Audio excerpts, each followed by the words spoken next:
Hey guys, अस्सलामु अलैकुम। कैसे हैं आप सब लोग? तो उम्मीद करती हूँ आप लोग होंगे बिल्कुल ठीक ठाक, अल्हम्दुलिल्लाह अल्लाह के फजलो करम से और आप सबकी दुआओं से मैं भी बिल्कुल ठीक हूँ। Welcome back to my channel अपना आशियाना। तो गाइस, आज दिन स्टार्ट हो चुका है, संडे है और नहीं, आज सैटरडे है। तो मैंने वॉशिंग मशीन लगा ली है और आज सेकंड सैटरडे है तो बच्चों की मुझे छुट्टी मिली है, थैंक गॉड। तो इस वजह से मैंने सैटरडे को ही वॉशिंग मशीन लगा ली है। इनके कपड़े भी धुल रहे हैं और जैसे कि बच्चों के मंडे से स्टार्ट है एग्ज़ाम, तो उसकी भी प्रिपरेशन करानी है। आजकल मैं ज़रा ज़्यादा बच्चों के ऊपर ध्यान दे रही हूँ। वैसे तो मैं शुरू से ही अपने बच्चों के ऊपर बहुत ज़्यादा ध्यान देती थी, लेकिन ऐसा होता था कि मुझे ऐसा लग रहा है कि जैसे बच्चे बड़े हो रहे हैं तो शायद खुद कर सकते हैं, लेकिन नहीं, ये हमारी सबसे बड़ी वाली गलती होती है। बच्चे खुद से कभी कुछ भी नहीं करते, उनको करवाना पड़ता है। मुझे तो बच्चों के पापा से भी करवाना ही पड़ता है, वो खुद से कुछ नहीं करते, मुझे तो उनसे भी करवाना ही पड़ता है। तो बस मतलब अल्लाह पाक ने ना मुझे रिस्पॉन्सिबिलिटीज़ इतनी ज़्यादा वाली दे रखी हैं कि मैं एक दिन की भी छुट्टी नहीं ले सकती हूँ, एक टाइम का भी मतलब क्लास बंक नहीं कर सकती अपनी। ऐसा होता है ना कि घर छोड़ के थोड़ी देर के लिए आप कहीं रिलैक्स मोड पे चले जाओ या कुछ भी ऐसा नहीं हो सकता। और अगर पता है क्या, अगर चले भी जाओ ना तो दिमाग में फिर यही रहता है कि यार घर पे बच्चे क्या कर रहे होंगे, अभी हस्बैंड आए कि नहीं आए, पता नहीं उन्होंने खाना खाया कि नहीं खाया, ये सब चीज़ें होती हैं। और जैसे कि मैंने आपको बताया था कि मैंने कुछ नई चीज़ें स्टार्ट करी हैं अपनी लाइफ में, मैं उसको आप लोगों के साथ शेयर करना चाहती हूँ अपने आप को लेकर, लेकिन बस अभी वो सही वक्त नहीं आ रहा है जो कि मैं आप लोगों के साथ में, क्योंकि मैं हर चीज़ आप लोगों को बताती हूँ, छोटी से छोटी और बड़ी से बड़ी, तो शेयर तो करनी है। लेकिन फ़िलहाल मैं अपनी अपने आप को संभाल लूँ, अपनी तबीयत संभाल लूँ, फिर मैं आप लोगों के साथ में बताऊँगी कि क्या चीज़ मैंने अपने बारे में आप लोगों को बतानी है आप लोगों के साथ में। ऑब्वियस सी बात है, खुशखबरी सी ही है तो वो बतानी है, लेकिन अभी थोड़ा सा सही वक्त का इंतज़ार कर रही हूँ। जैसे ही वो सही वक्त हो जाएगा तब मैं आप लोगों के साथ में ज़रूर शेयर करूँगी गाइज़। लेकिन एक चीज़ मैं आप लोगों के साथ में भी एक और कहना चाहूँगी कि जैसे कि आप लोगों को पता है, मेरे को मतलब मेरे जो सब्सक्राइबर हैं वो ये कहते हैं आपकी हमें तो आपके व्लॉग्स अच्छे लगते हैं और आप दूसरों को देखते हो। तो जी हाँ, मैं दूसरों को देखती हूँ और मुझे बहुत अच्छे लगते हैं व्लॉग्स। कल मैंने ऐसे ही मतलब देखा, मुंजरिन दरबार जो है ना वो खुशी से प्रेग्नेंट, मतलब खैर से प्रेग्नेंट हुई हैं। तो बस शादी के 5 साल बाद तो मैंने उनका व्लॉग देखा था, अभी उन्होंने डाला टू बी अ पेरेंट्स का, बड़ा अच्छा लगा। बस अल्लाह पाक खैर और आफियत के साथ उनको औलाद दे। और जो इस टाइम पे यूट्यूबर्स है ना, मोस्टली यूट्यूबर्स जो है ना जिन फीमेल वो प्रेग्नेंट ही हैं, तो अल्लाह पाक सबको खुशी से खैर और आफियत के साथ में औलाद की खुशी से नवाजे। और मेरी कोई सब्सक्राइबर भी अगर हैं तो अल्लाह पाक उनको भी खैर से खुशी से नवाजे। बस यही था, अल्लाह पाक बस सबको अपने हिफ्ज़ ईमान में ही रखे। लहर चलती है ना एक, तो वो लहर अभी चल रही है प्रेगनेंसी वाली, तो बस अल्लाह पाक सबको अपने अपने हिफ्ज़ ईमान में रखे, और क्या कर सकते हैं। तो चलो जी, फ़िलहाल तो करते हैं घर की साफ़ो सफाई। और मैं जा रही हूँ आज बटर निकालने के लिए, मक्खन में से घी निकालेंगे। पहले मलाई में से मक्खन, मक्खन में से घी। ये प्रोसेस थोड़ा सा लंबा हो जाता है, टाइम टेकिंग है, लेकिन फटाक से करेंगे। कि जैसे आपको पता है कि मैं एक तरफ ये काम करती रहती हूँ, एक तरफ वो काम करती हूँ, तो मेरे हाथ पैर ना चलते ही रहते। अल्लाह पाक हमेशा ऐसे ही चलते फिरते ही हाथ पैरों से मुझे। मेरी तो दादी का इंतकाल हुआ था ना, वो बहुत अच्छे तरीके से होता। उन्होंने, मैंने जैसे पहले भी बताया था कि कभी अपनी खिदमत किसी से करवाई ही नहीं, वो खुद ही करती थी। इनका इंतकाल भी मेरे आंखों के सामने ऐसा हुआ कि बस उन्होंने एक वॉमिट करी थी उसके बाद, और बेड पे आके वो लेट गई और बस मैं उनके पैर सलाह रही थी, पता चला कि मेरी दादी का दम निकल गया। इतनी मतलब माशाल्लाह से इतनी चुस्त फुर्ती, कोई यकीन भी नहीं मान रहा था मेरी दादी का, ना उन्होंने कभी किसी से ऐसे अपनी खिदमतें करवाई। बस अल्लाह पाक सबको ऐसे ही रख, चलते फिरते हाथ पर, कोई किसी की खिदमतें इस तरीके से ना करे, कोई किसी पे बोझ ना बने, सबको तो ऐसे ही अपने तरीके से उठा ले, ठीक है ना। चलो जी, बात अभी करते रहेंगे। फ़िलहाल तो मैं ज़रा चलती हूँ वो मक्खन निकालने के लिए, ठीक है। चलो आ जाओ, जल्दी से मक्खन निकालते हैं गाइस। ये आया है फ्रूट पास्ता मैक्रोनी, आयशा ने बनाई है, सैलेड है। तो ज़रा देखते हैं खा के कैसा बनाए हैं, कैसा सैलेड में थोड़ा सा जंक फूड भी है जंक फूड भी नहीं, ये मतलब ये हेल्दी है, मैक्रोनी हेल्दी है इसमें, लेकिन मैक्रोनी की क्वांटिटी ज़्यादा हो गई है, मैक्रोनी की क्वांटिटी कम रखते हैं। हमारे लिए भी है। खुशबू से ही इतना अच्छा लग रहा है। नाइस। मेरा टेस्ट। Thank you. अच्छा, आपको भी खाना? फ्रूट मत देना, रोज मत देना। तो गाइस मैं आज इतना थक गई हूँ ना, अभी मेरा ब्लॉगिंग करने का बिल्कुल भी मन नहीं हो रहा। मैं आप लोगों से मिलती हूँ थोड़ा सा एनर्जी लेके। अच्छा जी, तो अब बारी आ जाती है रात के डिनर की। तो रात के डिनर में मैं बना रही हूँ कढ़ी। बहुत ही थोड़ी क्वांटिटी में मैंने कढ़ी बनाई है, ज़्यादा क्वांटिटी में नहीं बनाई है। और कढ़ी जो है ना, वो कढ़ी पकौड़ा बना रही हूँ। तो कढ़ी तो बन चुकी है, वहाँ पर अभी बन भी रही है थोड़ी थोड़ी ना, सिम गैस पे मैंने रख दी है। तो यहाँ पर मैंने पकौड़ियों की तैयारियाँ कर ली हैं। तो पकौड़े मैं बना रही हूँ। तो यहाँ पर ना मैंने आपको एक ट्रिक दूँगी कि जब भी आप पकौड़ियों का बेसन इस तरीके से घोल लेना, जो बेसन के पकौड़े बनाने हैं आपको, तो आप उसको ना हल्के गुनगुने पानी से घोलिएगा, बड़े ही सॉफ्ट आपके पकौड़े तैयार होंगे। अच्छा, मैं सॉफ्ट पकौड़ों की राय सबको देती हूँ, लेकिन गाइस मैं एक बात बताऊँ, मेरे हस्बैंड मेरी इसी हरकत से बड़े परेशान हैं। वो मेरे हाथ के पकौड़े नहीं खाते हैं, क्योंकि उनको सॉफ्ट पकौड़े पसंद ही नहीं है। उनको थोड़े टाइट सख्त वाले जो पकौड़े होते हैं ना, उन्हें वो पसंद है। वो ऐसे कहते, तुम बहुत सॉफ्ट पकौड़े बनाती हो यार, क्यों बनाती हो इतने सॉफ्ट पकौड़े, मुझे अच्छे नहीं लगते।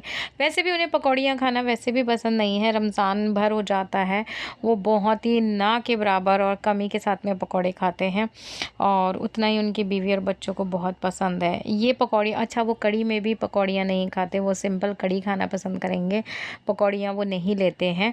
हाँ, एक आध अगर ले ली तो ले ली, पता नहीं क्यों वो कुछ ना अलग से हैं, अजीब से हैं। अरे यार, दुनिया ये कहती है कि सॉफ्ट पकौड़ियाँ कैसे बनती हैं, सॉफ्ट दही बल्ले कैसे बनते हैं, उसके लिए ट्रिक और वो टिप्स लगाते हैं। और मेरे ऑलरेडी इतने सॉफ्ट होते हैं, और मेरे मियाँ जी को हैवी टाइट वाले पसंद आते हैं, कैसे जिसमें मतलब दीवार पे मारो ना पकौड़ी और किसी का सर फूट जाए, ऐसी टाइट वाली पकौड़ी बनाया करो। तो वो मैं आज तक बनानी नहीं सीखी हूँ। वो टाइट पकौड़ियाँ कैसे बनती हैं मुझे नहीं पता। अगर किसी को आती हो तो प्लीज़ मुझे ट्रिक्स बता दीजिएगा। और खैर, जब भी वो टाइट पकौड़े बनेंगे तो ऑब्वियस सी बात है, वो मैं तो नहीं खा पाऊँगी, ना मेरे बच्चे खाएंगे, हस्बैंड के लिए ही बना दूँगी।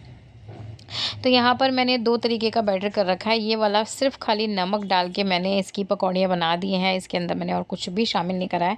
अब मैं ये बच्चों के लिए थोड़ी सी खाने के लिए पकौड़ी बना रही हूँ, जिसके अंदर मैंने एक प्याज ऐड कर लिया, थोड़ा सा हरा धनिया, हरी मिर्च, लाल मिर्च और नमक थोड़ा सा डाल के वो मैं करूँगी। क्योंकि आसिफ जी इस टाइम इतना परहेज़ का खा रहे हैं, तो उनके लिए बस नमक का और हल्दी का ही खाना बनता है, उसके अंदर मिर्ची यूज़ नहीं होती है। तो बस मैंने ऐसी फीकी सी पकौड़ियाँ बना के ये देखिए कढ़ी में डाल दिए हैं। अभी कढ़ी भी कितनी पतली है, क्योंकि उनको इतना कुछ भी जो चीज़ खानी है ना, वो पतली ही खानी है। तो इसलिए मैं नई नई चीज़ें उनके लिए बनाती रहती हूँ, ताकि उनको, जैसे कि होता है ना कि दलिया खिचड़ी, ये सब चीज़ें खा खा के इंसान बोर हो जाता है, तो वो सुबह के टाइम तो दलिया खिचड़ी में से एक चीज़ खा के नाश्ते में, और टिफ़िन उनका पैक होता है दलिया खिचड़ी के साथ में। लेकिन मेरी कोशिश ये होती है कि डिनर के अंदर उनको कोई भी एक ऐसी दाल या सब्जी कुछ इस तरीके से दूँ, क्योंकि डिनर में उनको रोटी लेनी है और सब्ज़ी ज़्यादा लेनी है। तो इस तरीके से जैसा उनका बोला है डॉक्टर ने, मैं उसी हिसाब से उनको खाना देती हूँ। गाइज़ एक बात बताऊँ, मतलब मैं इतना कोई परहेज़ का खाना बनाती हूँ ना, कि बस मैं ना थक चुकी हूँ इतना परहेज़ का बना बना के। शादी से पहले यार मम्मी के लिए इतना परहेज़ी खाना बनाया है, और शादी के बाद भी मम्मी के लिए इतना परहेज़ी खाना बनाया है कि मतलब मैं अब क्या ही बताऊँ। अब जब हस्बैंड के लिए भी बनाना होता है, यकीन जानिएगा, मैंने अपना परहेज़ जो होता है ना, मेरा जो परहेज़ होता है, वो किसी को ना पता भी नहीं चल पाता, क्योंकि मैं खुद ही कर लेती हूँ। तो ऑब्वियस सी बात है, मैं किसी को ना वैसे परेशान भी नहीं करती अपने आप को लेके कि मेरे को क्या हो रहा है, क्या चीज़ है। मैं ना खुद ही खुद लगी रहती हूँ। तो बस हाँ, जिस टाइम जब मैं प्रेग्नेंट होती हूँ, जब मैं प्रेग्नेंट होती हूँ ना, तब मेरा परहेज़ चलता है। तो आप ये यकीन जानिएगा कि मैं दाल रोटी के अलावा और एक दही का कोई भी आइटम लेती हूँ, या तो दही लेती हूँ या फिर दही के साथ ऐसे ही छाछ पकौड़ी मेरा। इसके अलावा दही एक मेरा साथी होता है उन 9 महीनों में जब मैं प्रेग्नेंट होती हूँ। तो यही मेरा परहेज़ होता है, यही मेरा खाना पीना होता है। क्योंकि ये होता है ना कि आपके साथ एक नन्ही सी जान पल रही होती है, तो उसको आपको एक अच्छा, एक हेल्दी बेबी इस दुनिया में लेकर आना है। ऐसा नहीं जिसे NICU में रखना पड़े, जिसके साथ कोई ऐसी मिस हैप्पीनेस हो जाए। क्योंकि जब मेरे रूहान के साथ ये हादसा हुआ था ना, मैंने तभी प्रण ले लिया था कि अल्लाह, अगर मैं ज़िंदगी में दोबारा मुझे औलाद से नवाजेगा ना, तो जैसा डॉक्टर्स बोलेंगे वैसा करूँगी। वैसे तो मैंने इस टाइम पे भी, रूहान के टाइम पे भी, सब कुछ वैसे ही करा था जैसे डॉक्टर ने मुझे बताया था, बिकॉज़ रूहान मेरा फर्स्ट बेबी था। लेकिन बस वही अल्लाह को मंजूर नहीं था। खैर चलिए, कड़ी बन चुकी है, अब हम आपसे मिलते हैं ज़रा। अच्छा जी, तो गाइज़ कल थोड़ी मतलब दोपहर में मेरी थोड़ी एनर्जी सी ना डाउन हो गई थी। कुछ करने का मन नहीं हो रहा था। डाउन तो अभी भी हो रही है, पता नहीं क्यों। ऐसा ना बिल्कुल भी उठने का दिल नहीं हो रहा है, बहुत ज़्यादा हालत ख़राब हो रही है। लेकिन काम तो काम ही है। सुबह मैंने कपड़े धोए थे, जैसे कि आपको बताया था कि दोपहर में कपड़े धुल चुके हैं, कपड़े सूख कर आ गए हैं। अब कपड़े जो हैं वो मुझे तय करके अलमारी में रखने हैं, और खाना जो है ना वो मैंने बना लिया है, क्योंकि आसिफ जी को अभी फ़िलहाल के लिए मतलब थोड़ा सा लिक्विड ही खाना देना है। जो भी चीज़ देनी है तो थोड़ी पतला पतला ऐसा ही देना है, तो बस उसी हिसाब से मैंने खाना बना दिया था। आप लोगों ने देख ही लिया है, मैंने खाना बना लिया है। अब थोड़ा सा टाइम मिला है, मैंने सोचा चलो फटाफट से कपड़े तय करके रख देती हूँ। और ये वाला व्लॉग थोड़ा सा मेरे एनर्जी बहुत ज़्यादा डाउन है, बस आप लोग दुआ कीजिएगा से तबीयत ज़्यादा सही रहे मेरी। थोड़ा सा ना ब्रेथलेस हो रही हूँ, मतलब मेरे को ना सांस भी मेरा थोड़ा सा फूल रहा है, जो कि आपको पता ही चल रहा होगा।